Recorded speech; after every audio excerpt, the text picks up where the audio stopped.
वास्तविकता में। और जब मैंने इसको समझा, वो मेरे जीवन में कृतज्ञता लाता है, धन्यवाद लाता है।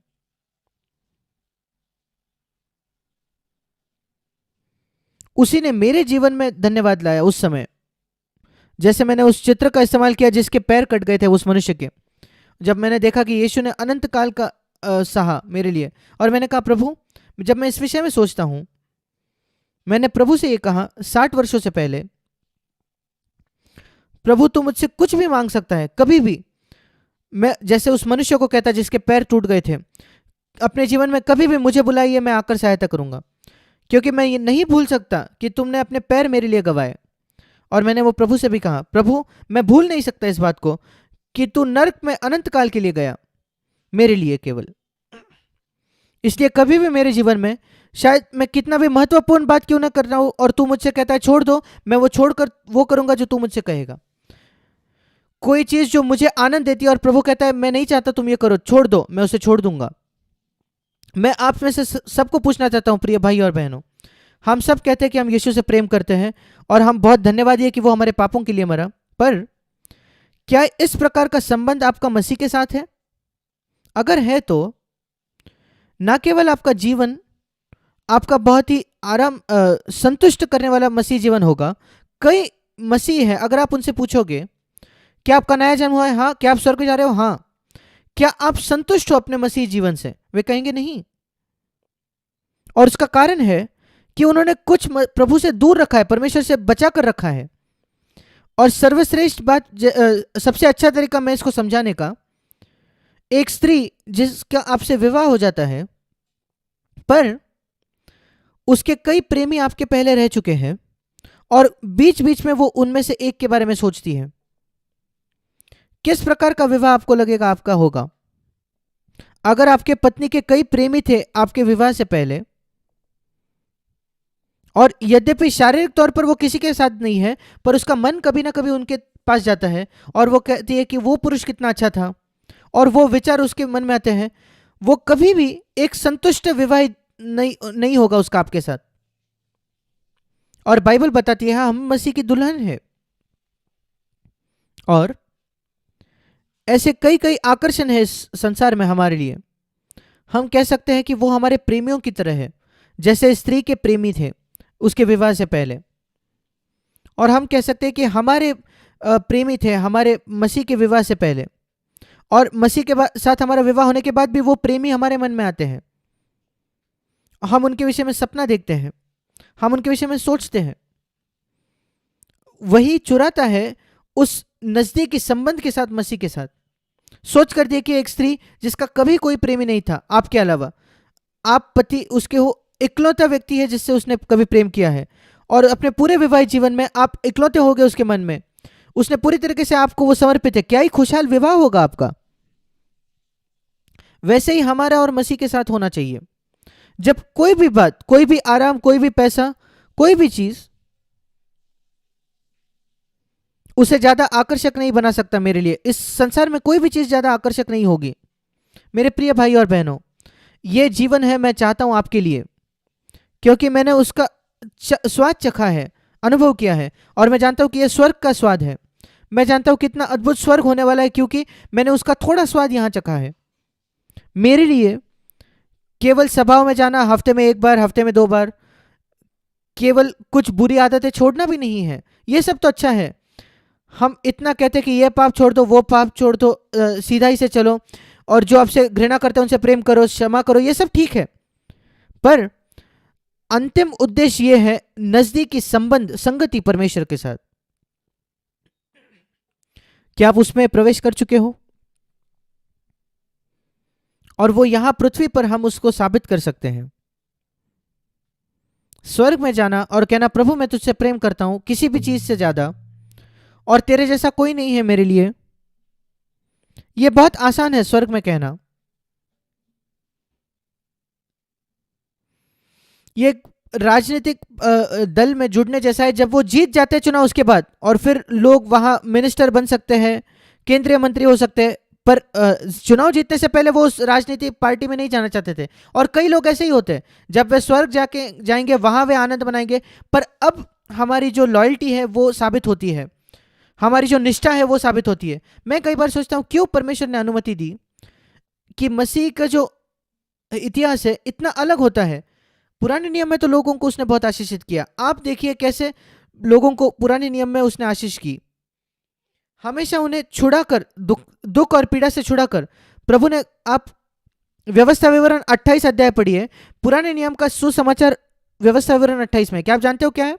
मैं तुझे अद्भुत आशीष दूंगा पैसे के साथ, संपत्ति। मैं तुम्हें आशीष दूंगा अद्भुत स्वास्थ्य के साथ, तुम बीमार नहीं रहोगे। व्यवस्था विवरण 28 कभी पढ़कर देखना। समृद्धि और स्वास्थ्य, पैसा और स्वास्थ्य, वो सुसमाचार है पुराने नियम का। और ये स्पष्ट है, सिखाया गया है व्यवस्था विवरण उसके 28 अध्याय में। और जब लोग आज प्रचार करते हैं स्वास्थ्य और संपत्ति का सुसमाचार, मैं कहता हूं हाँ, वो पुराने नियम का सुसमाचार है, व्यवस्था विवरण 28 है। पर मैं कह रहा हूं, पर आप 2000 वर्ष पीछे चल रहे हो समय के। ये जैसे स्टोन एज के समय जीने जैसा है। उस समय जब गाड़ियां नहीं होती थी, एरोप्लेन नहीं होते थे, हम वहां जाकर नहीं जीना चाहते जब बिजली नहीं होती थी। पर लोग वही कर रहे हैं जब वो स्वास्थ्य संपत्ति के सुसमाचार की बात करते हैं। वो पुराने नियम का सुसमाचार है, व्यवस्था विवरण 28। नए नियम में स्वास्थ्य और संपत्ति नहीं, वो है आत्मिक स्वास्थ्य और आत्मिक संपत्ति। और इस वजह से जैसे ही लोग मसीह हो गए, शायद पहले दिन से ही, पहले 300 वर्ष तक मसीहत के उनका सताव हुआ। वे एक जगह नहीं हो सकते थे, उनको नौकरी छोड़नी पड़ी, उनको भागकर गुफाओं में छुपना पड़ा। यह कभी इसराइल के साथ नहीं हुआ। जब इसराइल को दौड़ना पड़ा, वे केवल तब जब वे आज्ञाकारी नहीं थे, तभी। पुराने नियम में हम इसको पढ़ते हैं, इसराइल उनके शत्रुओं के सामने तभी भागता था जब वे अनाज्ञाकारी थे। और प्रभु भविष्यवक्ताओं के द्वारा कहता था कि तुम आज्ञाकारी रहो और तुरंत तुम्हारे सारे शत्रु तुम्हारे पैरों तले होंगे। जब आज्ञा नहीं मानोगे तो शत्रु तुम्हें हावी हो जाएंगे। वही हम पढ़ते हैं, आप में से 10 दौड़ेंगे एक शत्रु के सामने। पर नए नियम में यह इतना अलग है। पहले दिन से ही परमेश्वर ने अनुमति दी उनके सताव का। उसके सबसे सर्वश्रेष्ठ जो प्रेरित थे वो मार दिए गए, उनके सिर काट दिए गए अन्य जाति राजाओं के द्वारा। क्या यह मसीहत है? प्रभु उन्हें दिखा रहा था, उससे मेरे इस संसार में ऐसे लोग हैं जो अपने जीवन से दिखाएंगे कि अनंत काल उनके लिए ज्यादा महत्वपूर्ण है इस पृथ्वी से, कि भविष्य जो है अनंत काल में वो ज्यादा महत्वपूर्ण है जो इस पृथ्वी पर है उससे भी ज्यादा। हम सताव का सामना नहीं कर रहे, आप और मैं, हमने शायद शून्य सताव का सामना किया है। कुछ लोग जो है जो हिंदू परिवारों से आते हैं, आप में से कुछ हिंदी परिवार से है, हाँ, शायद आपने कुछ सताव का सामना किया है अपने माता पिता से। शायद उन्होंने आपको बाहर निकाल दिया घर से, आपको विरासत नहीं दी।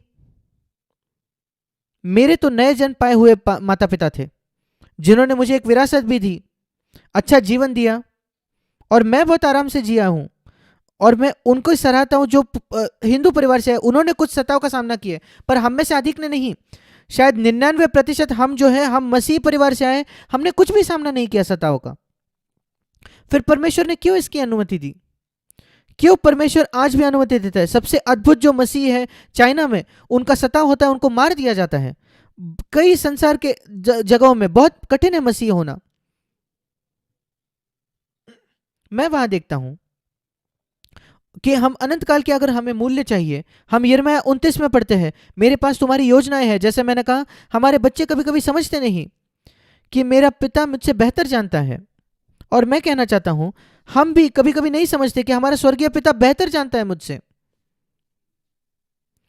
क्या आप तैयार होते कि आप प्रभु के पास जाकर कहोगे, प्रभु मैं चाहता हूं कि हर एक चीज जो तेरी योजना है मेरे जीवन के लिए वो सिद्ध तौर पर पूरी हो जाए। एक जवान होने के नाते जब वो कहता है, प्रभु मैं उससे विवाह करना चाहता हूं जो जिसे तू मेरे लिए चुनता है, चाहे वो सुंदर है या नहीं, पढ़ी लिखी है या नहीं, नहीं, मैं चाहता हूं जो लड़की तू मेरे लिए चुने, जो सचमुच आत्मिक होगी और पूर्ण हृदय होगी, जो मुझे एक बेहतर मसीह बनाएगी। वही मैंने कहा और मैं बहुत धन्यवादी हूं कि मैंने ये कहा। और हर एक बात में, प्रभु मैं नौकरी चाहता हूं जहां तू मुझे गवाह बनाना चाहता है तेरे लिए। मुझे याद है जब मैं नेवी में था, नौसेना में था, ऐसे कुछ शिप्स होते थे जो ज्यादा आरामदायक थे, ज्यादा उत्साही थे, वॉरशिप्स जो होते थे, वॉरशिप से भी ज्यादा, जहां हम अच्छे अच्छे चीजें कर सकते थे, जिसमें रोमांच होता था। और प्रभु ने मुझे भेजा बहुत ही बोरिंग शिप में, और मैंने कहा प्रभु तूने मुझे यहां क्यों भेजा है?